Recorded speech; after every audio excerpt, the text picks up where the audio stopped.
Donc, si tu es sur cette chaîne, c'est parce que l'introduction t'a interpellé et que tu es prêt à entendre le reste de l'histoire. Je suis certaine qu'il y a quelque chose qui t'a plus ou moins attiré par rapport à tout ce qui s'est dit. Donc, avant même de commencer, get ready! Prends ta tasse de thé, prends un peu de biscuit et nous allons parler en toute honnêteté. Commençons avec l'avant du 21 mai 2022. Dans quel état d'esprit est-ce que j'étais? Comment est-ce que j'appréhendais les choses spirituelles? Je traversais en 2021 une période assez difficile sur beaucoup de points de ma vie. Et je m'adonnais à cause de cela à la prière parce que c'était le seul chemin par lequel je trouvais réellement la paix. Je suis tombée sur le statut d'une ancienne amie que je ne connaissais pas réellement, frère zélée chrétienne qui allait prêcher la parole de Dieu. Et j'ai cliqué sur le lien, ce qui m'a conduit sur un groupe de jeunes qui cherchaient le Seigneur de tout leur cœur. Donc, à cette époque, j'étais beaucoup plus religieuse que spirituelle. Et je suis montée sur le lien, non seulement par curiosité, mais également avec l'idée de leur parler de Jésus à travers la religion. Et ils m'ont conduit à passer 28 jours de jeûne. J'ai passé 28 jours de prière, je m'excuse avec eux. Ensuite, nous avons passé 40 jours de jeûne auxquels j'ai participé. Et par la suite, il y a eu quelques semaines de pause ou quelques jours de pause. Et durant cet intervalle, mes chers amis, je continuais à chercher le Seigneur. Car je ne sais pas si vous avez déjà fait ce genre d'expérience. Quand on cherche Dieu et qu'on trouve la paix, on ne peut pas se passer de le chercher. On ne peut pas s'arrêter de chercher sa présence, car cette paix qu'il nous procure n'est comparable à aucune paix qu'on puisse avoir sur cette terre. Eh bien, le jour J va arriver, tandis que mon frère, lui, il traversait de son côté certains moments un petit peu compliqués, dont il ne me parlait pas réellement. Et un soir, après avoir rangé ma chambre, après avoir fait un nettoyage quasiment complet et m'être douché, parfumé, tout et tout, j'ai reçu un message. Une personne m'a écrit ceci en créole. Fais attention avec frère là, parce que le carrefour a soir. Quand j'ai reçu ce message, j'étais genre vraiment intriguée. Et je me demandais que veut dire réellement cette personne. Je l'ai appelé, j'ai appelé mon frère et je lui ai dit,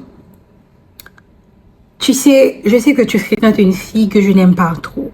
Voilà, j'ai voulu l'exhorter en quelque sorte et il s'est mis en colère. Il est reparti dans sa chambre. Et pour une raison que je ne saurais expliquer, il est revenu sur ses pas. Et il est rentré dans ma chambre et il a commencé à s'ouvrir. Nous avons partagé un moment réellement puissant ensemble, où on s'ouvrait l'un à l'autre. Il pleurait. Les larmes qui coulaient sur ses joues étaient plus sincères qu'aucune forme de larmes que je n'ai jamais vue de ma vie.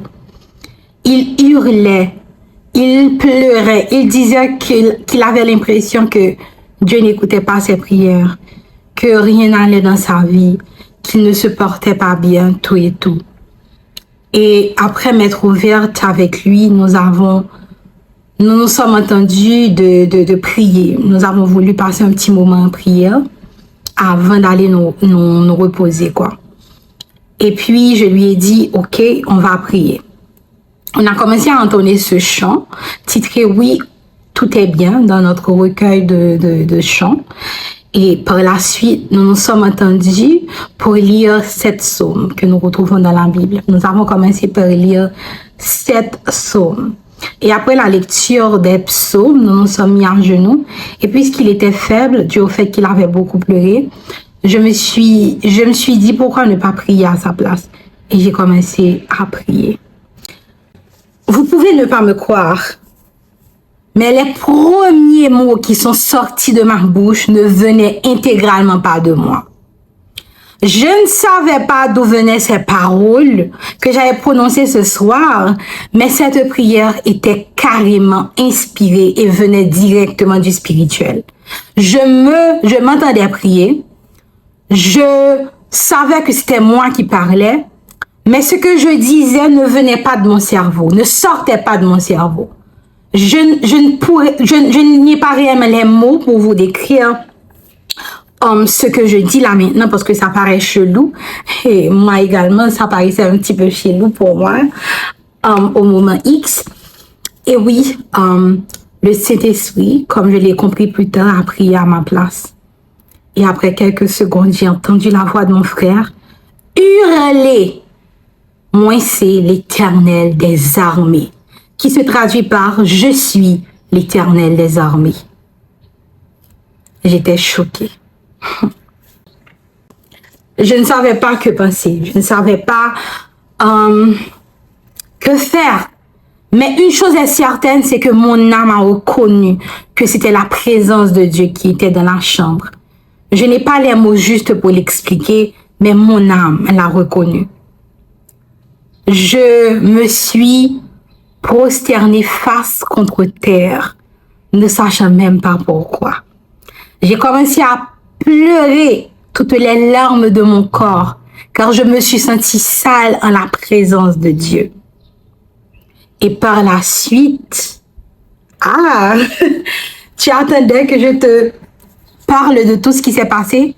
Eh bien, si cela t'intéresse de connaître toute l'histoire, ou bien si l'histoire t'intrigue un petit peu, eh bien, abonne-toi, like, partage la vidéo, et nous revenons très bientôt pour la suite de l'histoire. Et je tiens franchement à remercier chaque personne qui prend à cœur le travail du Seigneur. Que le Seigneur puisse vous bénir grandement. Bye bye.